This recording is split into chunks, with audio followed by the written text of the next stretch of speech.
Бабо, много ме боли гърлото. Ще ми дадеш ли медец? Е това, разбира се.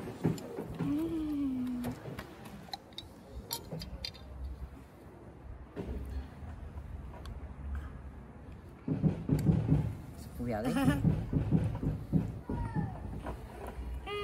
По-добре ли е? Да. Много е вкусен. От какво си го направила? Това, бабо, е желе от дюли. Дюли? Да. Дюлята е един много полезен плод. И най-хубавото е, че когато озрее, от дюлята можем да направим много неща. Първо, правим компотче, за да имаме плод за зимата. Да, за да може да правим ледени гледалки. След това можем да настържим, да направим сладко. Да. И най-хубавото е, че накрая от обелките и от семките правим този червен медец, който е лековит за твоето гърло. Най-хубавото на дюлята е, че не изхвърляме нищо от нея. Всичко превръщаме в полезни неща. Дюлята е чист плод. Знаеш, в нашата градина използваме само естествени торове. Всичко, което отглеждаме, е натурално и чисто. Затова си береш плодове от дървото, ягодки от градината и ядеш направо, без да се притесняваш, че могат да имат някакви неполезни вещества в тях. Те са чисти екопродукти, които са полезни за децата.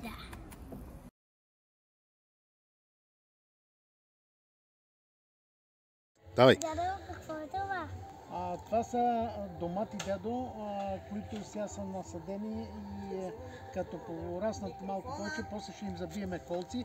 След това ще опънем тук отгоре едни зелени неща, за да не ги удра, ако има градушка, да ги предпази от градушката. Сигурно ще ме питаш и това какво е. Това е зелен лук.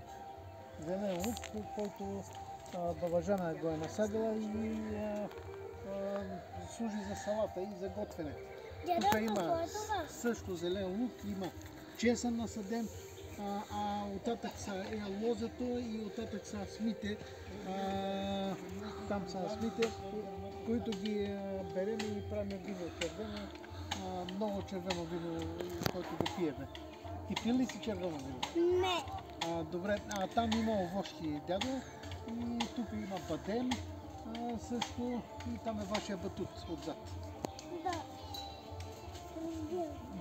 Друго ще ме питаш още. Там има един голям орех.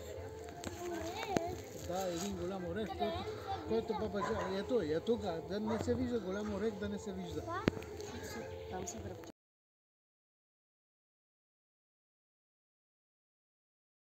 С конфитюр от сини сливи. Баба ги събрала, ги е сварила, сложила захар и ги сложила в буркани. И сега буркана се отваря и конфитюра се маже на пилия и се еде. Баба, какво е това? Това, бабо, е лютеница. Баба е събрала домати от градината, нарязала ги е, минала ги е на машина и ги е сварила и ги е сложила пак в буркан. И сега отваряш буркана, слагаш на пилия и едеш. Бабо, какво е това? Това е люти чушки. Люти чушки, дядо ги обича много люто и той еде люти чушки. Ето виж, какви са хубави. Това са ръчички, чушки, ръчички. Мамо, Следващия. какво да казваме това?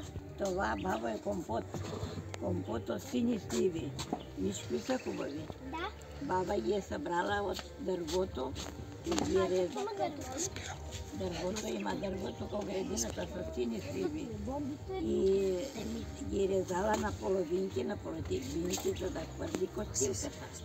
И после ги е сложила в буркана, сложила е сироп от захар и вода и е затворила буркана и сега децата ядат. Бабо, какво е това? Това, бабо, е домати. консерва домати.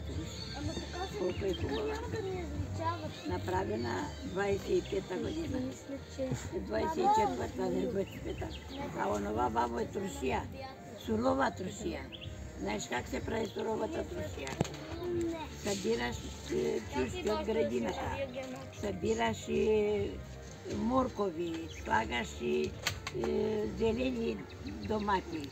Всичко слагаш в буркана, слагаш вода и сол, слагаш малко оцет, затваряш буркана и го слагаш в мазето, да се запазва за зимата. Бабо, това ми е любимия сок. Любимият ти сок, това е от бъз. Сок от бъз. Знаеш ли кое е бъз? Да. Има едно дърво там и дървото цъфти. Събирам цветовете на дървото, слагам ги във вода, да се излъчва миризмата и виж как е жълт сока. И слагам го в шишенца, затварям шишенцата и вие отваряте шишето. Благодаря, баба. Слагате. Бабо. О, да си жив и здрав, бабо, друг път пак да ме питаш. Айде.